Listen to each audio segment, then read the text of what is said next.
Gentlemen, let's talk about the coming Juggernaut.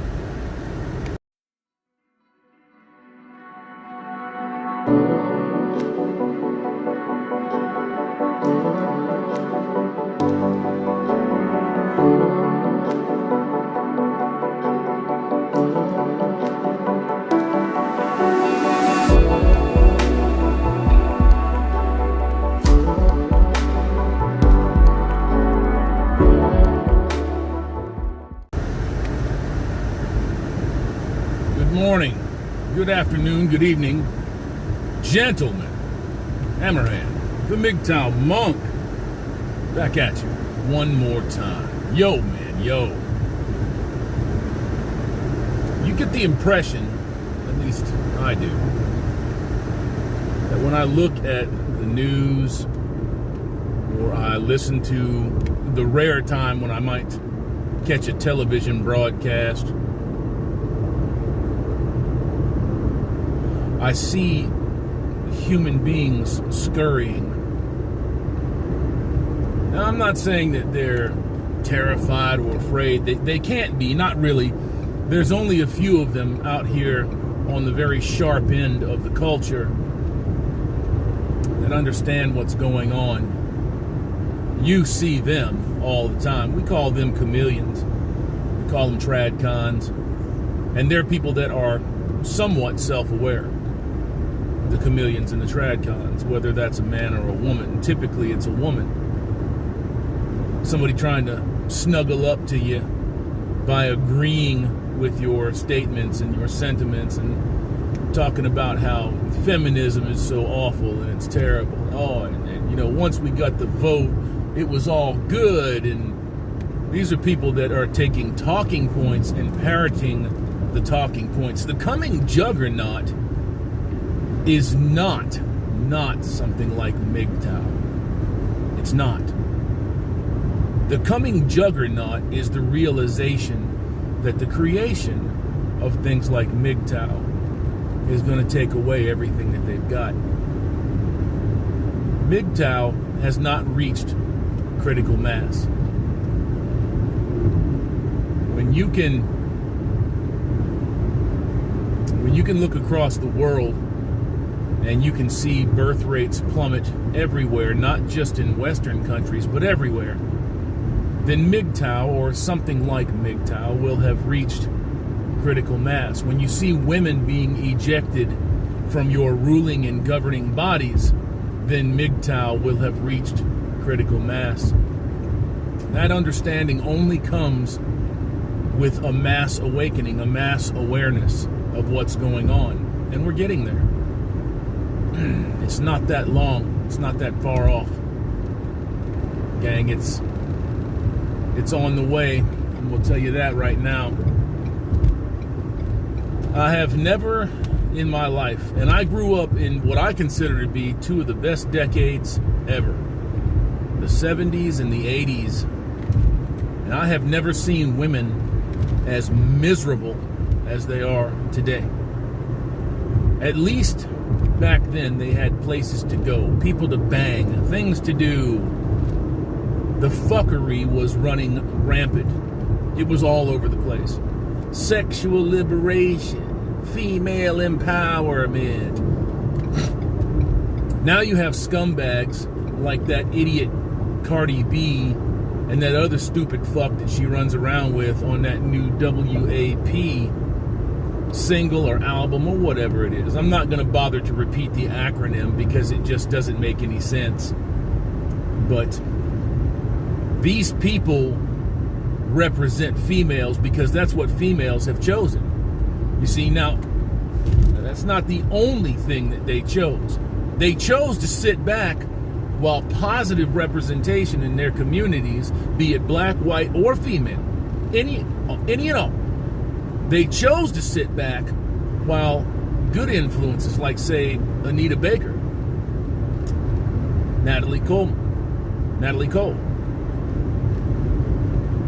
Queen Latifah, any of them, Toni Braxton. Now a couple of those broads have their problems, that's for sure. But they weren't sitting out there and devaluing them to the point that they might as well be something made in China and shipped to Walmart and picked off a shelf. Plain and simple. That's just exactly what it is. They have devalued the female and the female form to such an extent that not even females or feminism value them anymore. They have no inherent worth, no inherent value. They do nothing except sit around and consume and find ways to demonize others, other groups, other colors, whatever it is, for the problems that they have, the problems that their progenitors have incurred for them. You know, we always talk about boomer this and boomer that. I never say that. The greatest generation, boomers, if it weren't for them, you motherfuckers would have a real different world, a real different life. Is it going to be better? I don't know. It wouldn't be what it is now. Maybe it would be better. Who knows? People like to sit, talk, and run their mouths all day talking about, well, if it wasn't for them, you bitches would be in jack boots, giving the Zeke high, la, la, la, la, la, la. And it's possible. They were real close. They were real close. That'd be a better living or a worse living? Don't know. And you wouldn't know either. You can only guess. The coming Juggernaut, gentlemen, is the one of momentum. You see, MGTOW, male sovereignty, whether these people out here, these millions of men out here know what MGTOW is or not, is damn near irrelevant. The fact of the matter is that women and government policy have made them absolutely worthless and hideous and absurd. You can't be around them. You can't be. I've told you this before, I talked to a woman on my stop, like every day almost, and she's a goddamn train wreck. You know, she presents herself as the end-all be-all, but if you sit there and you open your ears for just a little bit and you do a little bit of data collection, you can understand just how fucked up this woman is, just how fucked up her family is, just how fucked up the people around her are. She's one of those. I'm gonna give you a story. Check this out. Now I'm gonna give you a couple of points on this. Last night, I happened to. Well, she's a liberal. She's a raging liberal. But because we're in an open space and there's cameras everywhere, I don't mind talking. They've got their office is mic'd up, so I don't mind talking. So I'll talk every once in a while. So I said, I can see in you a conflict. You know, just kind of goofing a little bit. She's like, what? What conflict? I said, I see you becoming a Trump voter this November. And it was like,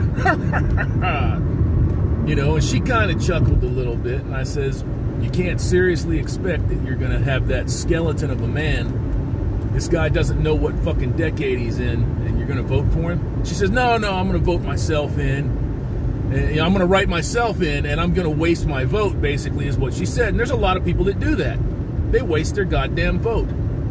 They decide, fuck it, I can't get what I want, so I'm certainly not going to give anybody else anything. I'm not going to pull together with the country. Nah, I ain't going to do that. And I know that there are people that are watching this video right now that are like, man, you're so stupid, man. There's no such a thing, man. Yeah, I get it. I get it. Then she goes, you know, like, and I'm like, uh-oh, what? She goes, was it you that put the sticker on my car? And I'm like, no. What sticker? And she's like, are you sure? You know, she was trying to bait me into saying something stupid. And I said, no, I haven't put any sticker on your car. Why? You know, and she shows me a picture of it. Somebody put a Trump bumper sticker on her car. And I kind of chuckled a little bit, and then I said, you know, that's kind of fucked up. That's dangerous. That's dangerous. If you have a Biden, a Pocahontas, if you have a Harris, anything like that, it's not going to get your car vandalized, because guess what? Conservatives typically don't do that. I've not met one. I've not even heard of one. The last time we had that kind of a fucking craze or a panic was when supposed conservatives were bombing abortion clinics. It was decades ago. Decades ago. Funny shit. Sort of. And we had a little conversation about that, and I said, no, I absolutely have a panic when somebody messes with my car or messes with somebody else's property.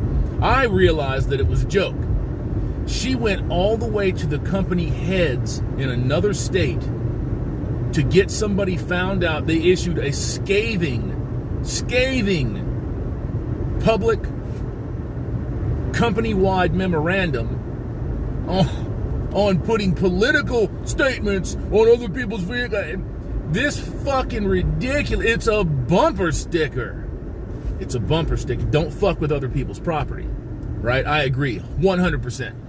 And they were talking about how when they find out who it is, that person's fired and yada, yada, yada. And I'm like, all this over a fucking bumper sticker.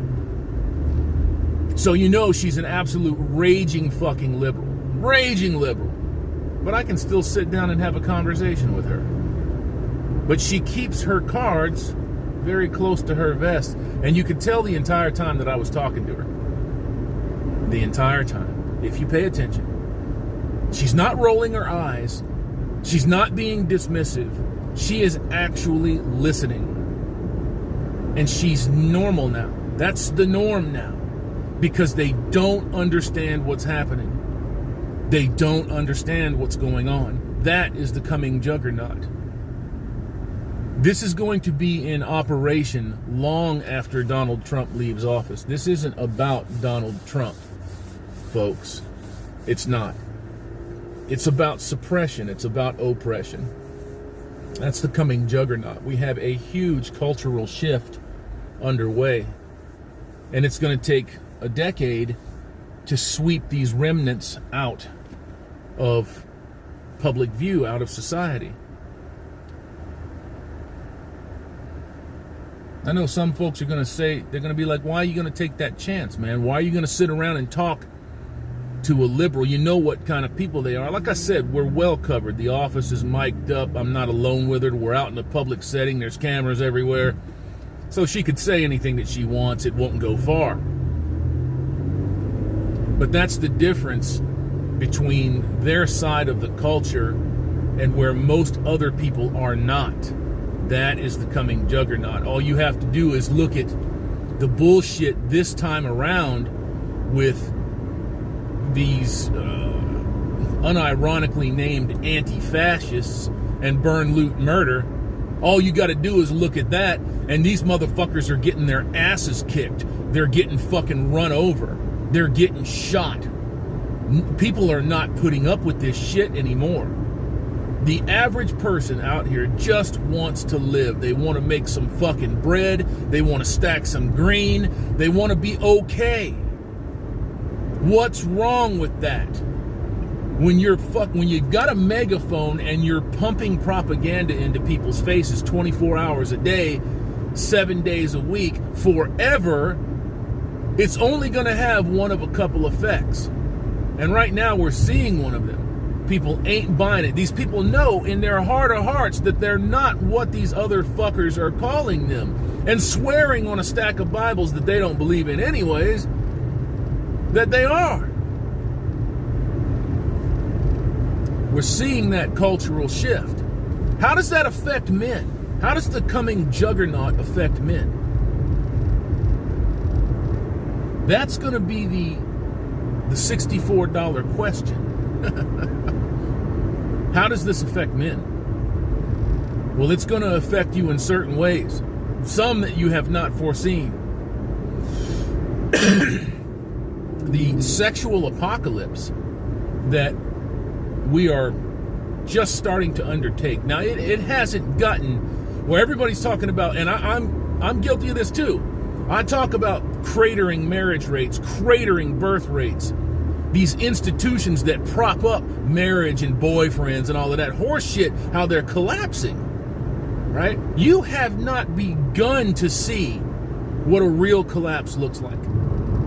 Right now, you're looking at the lips, the edge of the volcano starting to fall in. You haven't seen the whole side of the mountain slide off.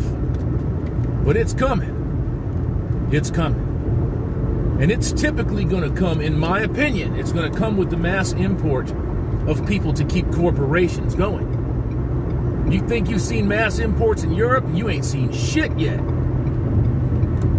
Why do you think that the economy was as stagnant here now today? Well, before Trump got in office, why do you think it was as stagnant as it was? Do you think that that's because there were no jobs to be had? That's not true. There's plenty of jobs out there, but just enough jobs to keep you people in a consumer mindset. The goal was to turn the United States of America into a consumer nation to fund the rest of the world. Now, would there be other consumer hotspots? Sure, of course there would be. But none bigger than the United States. None. Shifting our production goals now away from China, taking control of these companies that have abandoned the American citizen, their own countries. Taking back those companies, those corporations, is not going to be the end-all be-all. It's not going to be the fix-it glue. It's not. Because they still have, those companies don't have borders. Wherever there is green or resources to be made, that's where these companies are going to go. They don't give a fuck about borders. And they'll work with anybody. It's been proven time and time again. They'll go film right outside of concentration camps and re-education camps. That's exactly what they're doing with the Uyghur Muslims. You see? I'm not on the same page with the Muslims, but guess what? Moral and ethical atrocities are still moral and ethical atrocities, plain and simple. So that's what's going on there, gents. That is your coming juggernaut, and there are multiple phases when watching this thing roll downhill. The first of those multiple phases is going to be election night this year. You better get ready to watch the shit hit the fucking fan. Oh, it's going to go down. It's going to go down. Your media is going to do everything in its power to stop this president from becoming a second termer. A lot of the Republicans are working against it. All the Democrats are working against it. Foreign powers are involved. When old boy got in there, he upset everything. He upset the apple cart. Plain and simple. But phase one of the coming juggernaut, election night, 2020. I'm going to be there. You going to be there? Going on long enough with this one, gentlemen. I'm going to take off. I hope you guys are having a really good Friday. Be awesome. Be cool to one another. And remember, you can say no and you can veto. It ain't that big a deal. It's just a word. Peace out.